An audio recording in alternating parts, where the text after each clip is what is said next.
ఓం శ్రీ విద్యాం జగతాం ధాత్రీం సర్గస్థితిలయేశ్వరీం నమామి లలితాం నిత్యాం మహాత్రిపురసుందరీం. ఓం శ్రీమాత్రే నమః. ఓం శ్రీ లలితాంబికాయై నమః. అమృతాత్మ స్వరూపులైన మీ అందరికీ మీ తల్లి అవ్యాజ్యమైనటువంటి మాతృప్రేమను అందిస్తూ శ్రీ లలితాంబిక రహస్యనామ సహస్రాలలో పంచవక్త్ర అన్నటువంటి 4 బీజమంత్రాలు కలిగినటువంటి నామంలో జగన్మాత 5 వదనార విందాలతో అద్భుతంగా ప్రకాశిస్తున్నట్లుగా ఈ నామంలో పేర్కొనబడుతున్నది. ఆ 5 వదనాలు సజ్జోజాత స్వరూపము, వామదేవ స్వరూపము, అఘోర స్వరూపము, తత్పురుష స్వరూపము, చిట్ట చివరిది ఈశాన స్వరూపం. ఈ 5 రూపాలు 5 ప్రత్యేకతలను కలిగి ఉన్నాయి. మొట్టమొదటిది సజ్జోజాత స్వరూపం. ఈ సజ్జోజాత స్వరూపము నిత్యమైనటువంటిది, నిరంతరం ఉన్నటువంటిది, నిరంతరాయంగా విరాజిల్లునటువంటిది సజ్జోజాత స్వరూపం.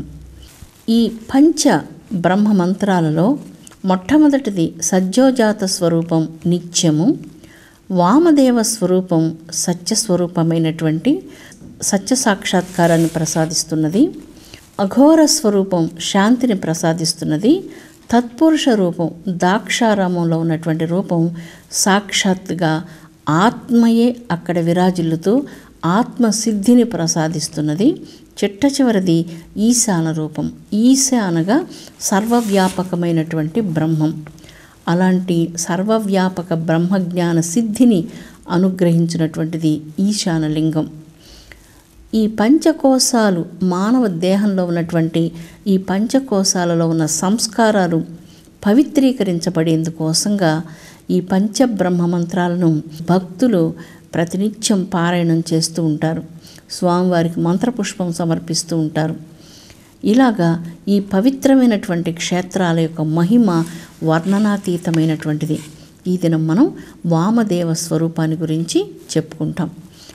ఈ వామదేవ రూపం సత్యమైనటువంటిది, అత్యంత సుందరమైనటువంటి స్వరూపం. ఎంత సుందరమైనటువంటి స్వరూపం అంటే వామదేవ రూపం, కోటాను కోట్ల మన్మధులు ఈ స్వరూపానికి కాలి గోటికి సమం కారు అని చెప్పబడుతుంది. అంత సౌందర్యోపేతమైనటువంటిది, అంత కోమలమైనటువంటిది, అంత లావణ్యం కలిగినటువంటిది వామదేవ స్వరూపం. ఈ వామదేవ స్వరూపానికి పరమాద్భుతమైనటువంటి దివ్య వేద మంత్రం ఉన్నది. ఓం వామదేవాయ నమో, జ్యేష్ఠాయ నమ, శ్రేష్ఠాయ నమ, రుద్రాయ నమ, కాలాయ నమ, కల వికరణాయ నమ, బలాయ నమ, బలప్రమథనాయ నమ, సర్వభూతదమనాయ నమ, మనోన్మణాయ నమ. ఇందులో మొదట వామదేవ నామం వస్తుంది, చిట్ట చివర మనోన్మణ శబ్దం వస్తుంది. మనోన్మణి అనేటువంటిది లలితా సహస్రనామంలో ఒక మంత్రం మనకి ఆ నామం వచ్చి ఉన్నది. ఈ మనోన్మణి మన శరీరంలో ఆజ్ఞాచక్రానికి పైన సహస్రానికి క్రింద భాగంలో అంటే మన పాల భాగంలో విరాజిల్లుతూ ఉన్నది. మనోన్మణి అనగా ఎక్కడ మనస్సు పని చెయ్యదో, ఎక్కడ ఏకమైనటువంటి పరబ్రహ్మతత్వాన్ని అఖండమైనటువంటి శాంతితో ఆస్వాదిస్తూ ఆనందానుభూతిని యోగి అనుభవిస్తూ ఉంటాడో ఆ మనోన్మణి స్థానం అది మన పాలభాగ స్థానం. ఈ నామంలో ఈ మనోన్మణిని గురించి చాలా చక్కగా ఉన్నది. వామదేవ స్వరూపం చాలా సుందరమైనటువంటిది అని వర్ణించారు. సుందరం అంటే భగవత్ చైతన్యం ముందర ఏ సౌందర్యాలైనా దిగదుడిపే. అన్ని రకాల ఈ లోకంలో చాలా రకాల సౌందర్యాలు ఉన్నాయి. సుందరమైనటువంటి జలపాతాలు, చాలా అందమైనటువంటి పక్షులు, అందమైన సూర్యోదయం, పౌర్ణమి నాటి పండు వెన్నెల, అనేక రకాల పుష్పాలు, ఇలాగా ప్రకృతి చాలా మాధుర్యంతో చాలా మధురమైనటువంటిది, సుందరమైనటువంటిది. ఇంకా అద్భుతమైనటువంటి అంతఃసౌందర్యం కలిగినటువంటి దివ్య స్వరూపాలను మనం మనుషులను చూస్తూ ఉంటాం. వారు మానవులలో తిరిగే దేవతల్లాంటి వారు. నిస్వార్థంగా తిరిగేటువంటి మానవులు ఏ కులమైనా, ఏ దేశమైనా, ఏ జాతి అయినా, ఎక్కడి వారైనా, ఎవరైతే నిస్వార్థంగా ఉంటారో, అహంకార రహితంగా ఉంటారో, సమాజ హితమును కోరుతూ ఉంటారో, అలాంటి వారు ఈ సమస్త ప్రకృతి కంటే కూడా చాలా సౌందర్యవంతులు. ఈ సనాతన ధర్మంలో మానవుడు అంటే అన్నిటికంటే అతనికి చాలా పెద్ద పీట వేయబడింది. మానవునికి ఉన్నటువంటి స్థాయి సర్వోత్కృష్టమైనటువంటి స్థాయి. అయితే దురదృష్టవశాత్తు మనం ఆ స్థాయిలో కూర్చోలేకపోతున్నాం. అంత సర్వోత్కృష్టమైనటువంటి స్థాయి మానవునికి సనాతన ధర్మం అంత పెద్ద పీట వేసింది. అక్కడ కూర్చోకుండా మనం క్రింద కూర్చొని ఈ యొక్క వైషమ్యాలతో, కార్పణ్యాలతో ఇలాగ కష్టపడుతూ ఉన్నాం. మన మనస్సుని బాగా మాలిన్యాలతో నింపుకున్నాం. మన దగ్గరకు రాగానే స్వార్థం మనల్ని చూసి గడగడ వణకాలి. అంత నిస్వార్థత్వాన్ని మనం సాధించాలి. అంత పవిత్రతను మనం సాధించాలి. ఇది ఎలాగా సాధ్యమవుతుంది?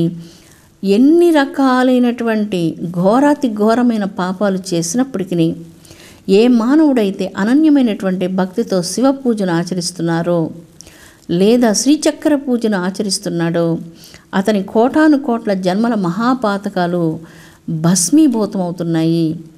అగ్నిలో వేసినటువంటి ఒక దర్భ ఏ విధంగా క్షణకాలం గోచరం కాకుండా భస్మమైపోతుందో, ఈ కోటాను కోట్ల పాతకాలు శివారాధన వలన, రుద్రపారాయణం వలన, రుద్రాభిషేకం వలన ఇలాంటి మహాపాతకాల కర్మలు భస్మీభూతమవుతున్నాయి అని చెప్పబడుతుంది. అందుకని ఇక్కడ వామదేవ రూపం సౌందర్యము అంటే భగవత్ సౌందర్యం ముందు ఈ ప్రపంచంలో ఈ సౌందర్యాలన్నీ కూడా చాలా తాత్కాలికమైనటువంటివి. అణువుతో కూడా పోల్చడానికి సరిపోవు. ఆ స్థాయి చాలా ఉత్కృష్టమైనటువంటిది. భగవత్ సౌందర్యానికి సాటైనటువంటిది ఏది ఉండదు. అందులో ఈ వామదేవ రూపం యొక్క దివ్య సౌందర్యం, గాఢ వైరాగ్యం. ఇది సామర్లకోటలో కుమార ఆరామము అన్నటువంటి అద్భుతమైనటువంటి ఆలయంలో ఈ వామదేవ స్వరూప శివలింగాకారం మనకు జాజ్వల్యమానంగా ప్రకాశిస్తున్నది. కారణ జన్ముడైనటువంటి సుబ్రహ్మణ్య స్వామి స్వయంగా ప్రతిష్ఠించినటువంటి శివలింగం ఈ యొక్క వామదేవ శివలింగం. ఈ స్వరూపం కుమారేశ్వర శివలింగము అంటూ కీర్తించబడుతూ ఉన్నది. 3 కోట్ల మంది దేవతలు కష్టపడుతూ ఉన్నారు. అనేక మంది ఋషులు కష్టపడుతూ ఉన్నారు.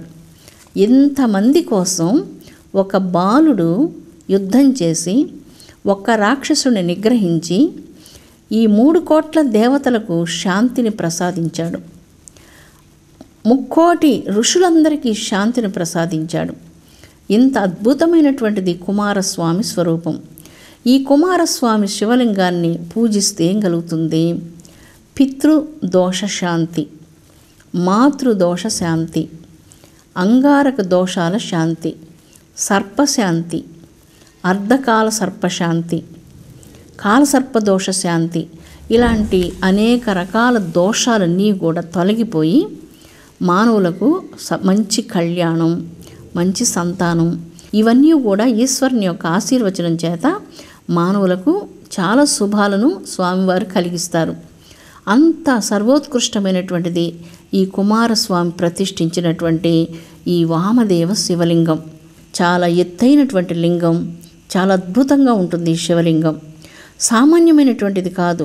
మొదటి అంతస్తులో ఉన్న శివలింగం చాలా మిక్కిలి ఎత్తుగా అపురూపంగా ఉండి 2వ అంతస్తు వరకు వ్యాపించి ఉన్నటువంటిది ఈ కుమారేశ్వర స్వామి శివలింగం. ఈ శివలింగ దర్శనం వలన సకల భయాలు నశించి నిర్భయత్వం కలుగుతుంది. ఎందుకంటే 3 కోట్ల దేవతల భయాలను తొలగించినటువంటి వాడు కుమారస్వామి. దేవతలకు నాయకత్వం వహించినటువంటి బాలుడు కుమారస్వామి దేవతలకే నాయక శ్రేష్ఠుడుగా ఈ చిన్న బాలుడు తారకాసుని బారి నుంచి ముక్కోటి దేవతలను ఋషులను రక్షించినటువంటి వాడు కుమారస్వామి. సాక్షాత్తు శివపుత్రుడైనటువంటి కుమారస్వామి చేత ప్రతిష్ఠించబడిన ఈ లింగం మహాశక్తివంతమైనటువంటిది. ఈ స్వామివారి కృప వలన సర్పదోష నివారణ, అనేక దోష నివారణలు, మనసులో తలిచినటువంటి కోరికలు, కళ్యాణ భాగ్యం, సంతాన భాగ్యం కలిగి సర్వకార్యములందు దిగ్విజయం లభిస్తుంది, నిర్భయత్వం కలుగుతుంది. కుమార ఆరామాన్ని దర్శించకుండా ఉన్నటువంటి వారు ఖచ్చితంగా ఈ క్షేత్రానికి వెళ్ళి స్వామివారిని దర్శించి వారి అనుగ్రహాన్ని పొందాలి. మనకు చాలా సామీప్యంలో ఉన్నటువంటి అద్భుతమైనటువంటిది ఈ దివ్య క్షేత్రం కుమార ఆరామ క్షేత్రం. సాక్షాత్ సుబ్రహ్మణ్య స్వామివారి చేత ప్రతిష్ఠించబడినటువంటి ఈ దివ్యమైనటువంటి లింగం, ఈ అమృతలింగం, ఆత్మలింగం సాధారణమైనటువంటి లింగం కానే కాదు. ఈ ఆలయంలో చాళుక్య శిల్పరీతులు చాలా అద్భుతంగా ఉన్నాయి. శిల్పకళా ప్రపంచంలో ప్రముఖ స్థానం పొందినటువంటిది ఈ దేవాలయం. మిక్కిలి ఆకర్షణీయంగా చాలా అద్భుతమైనటువంటి నంది ఈ ఆలయంలో ఉన్నది. ఇలాగా మనం ఈ దేవాలయాల్లో చూసినప్పుడు ఇంత అందమైనటువంటి నందిని పంచారామాలలో మనం ఎక్కడా చూడం. ఈ ఆలయానికి ప్రత్యేకత ఒక ఉయ్యాల మండపం. నల్ల రాతిలో చాలా సుందరంగా చెక్కబడినటువంటిది ఈ ఉయ్యాల మండపం. ఈ ఉయ్యాల మండపాన్ని ప్రాచీన కాలంలో ఆ దేవతామూర్తులను సాయంకాలం సమయంలో అందులో ఆసీనులుగా చేసి ఆ రాతి ఉయ్యాల మండపాన్ని అంతటిని అలాగా ఊపేవారట. ఇప్పుడు ప్రతి ఒక్కళ్ళు వెళ్ళి ఆ ఉయ్యాల మండపాన్ని బాగా తట్టడం ఇలాగంతా చేయడం వలన ఆ ఉయ్యాల మండపం అలా కదలదు. ఓం నమః శివాయ అంటూ భక్తితో మనం ఒక్కసారి అలాగ ఊపగానే తనంతట తాను ఆ ఉయ్యాల మండపం ఊగుతుంది. స్వామివారికి భక్తి ప్రియుడు.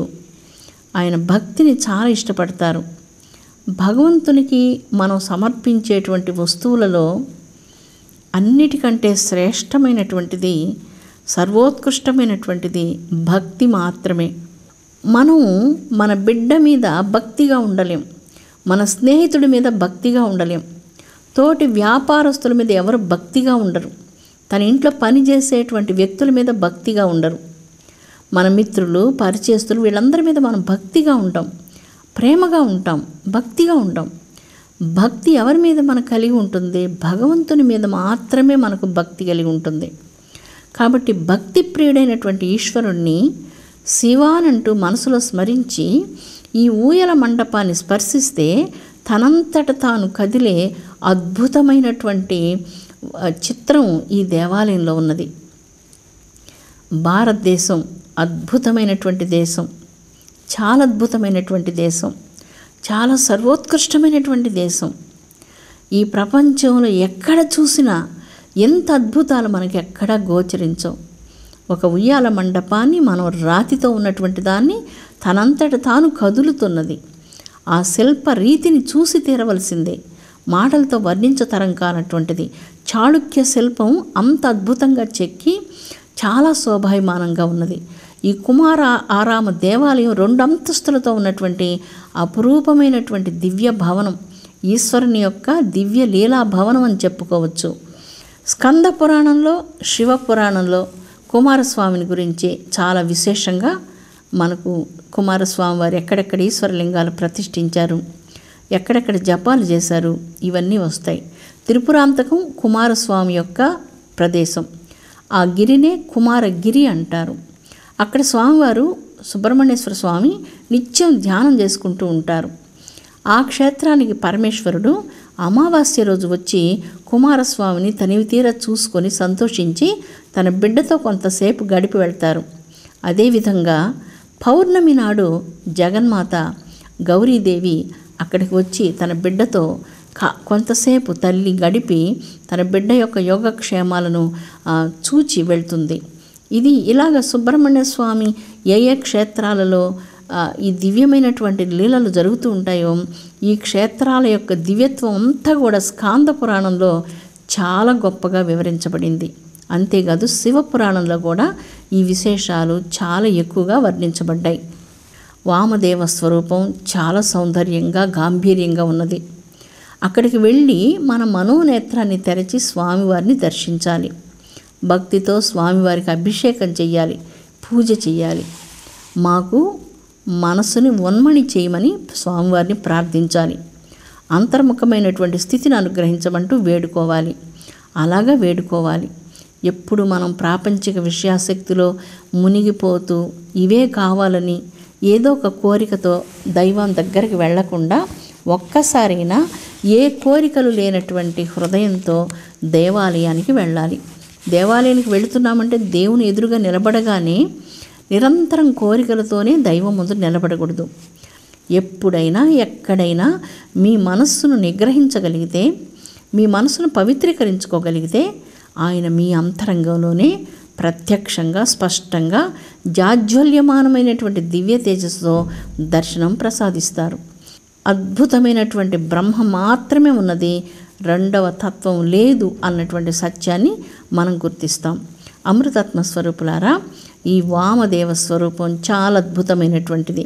అందుకే ఈ మంత్రంలో జ్యేష్ఠాయ నమః, అందరికంటే పెద్దవాడు, ఆయన వయస్సు ఎంతో ఎవ్వరికీ తెలియదు. శ్రేష్ఠాయ నమః, చాలా శ్రేష్టమైనటువంటి గుణాలు, వరిష్టమైనటువంటి గుణాలు, వరింపదగినటువంటి గుణాలు, ఇలాంటి శ్రేష్టాతి శ్రేష్టమైనటువంటి గుణాలు, భక్తి, జ్ఞానం, వైరాగ్యం, ఈశ్వరుని దగ్గరికి వెళ్ళి మనం భిక్షను అడగవలసి ఉంటుంది.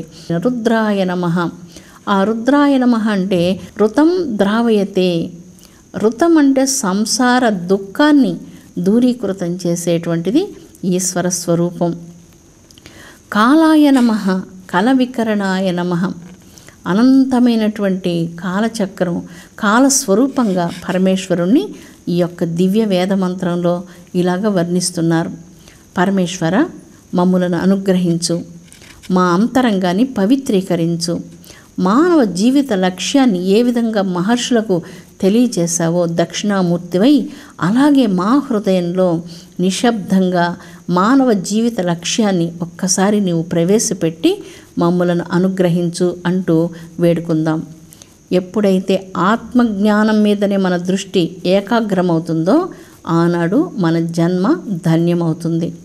అలాంటి జ్ఞానం వంకకు, వెలుగు వంకకు మనందరం ప్రయాణం సాగిద్దాం. శాంతిగా జీవిద్దాం.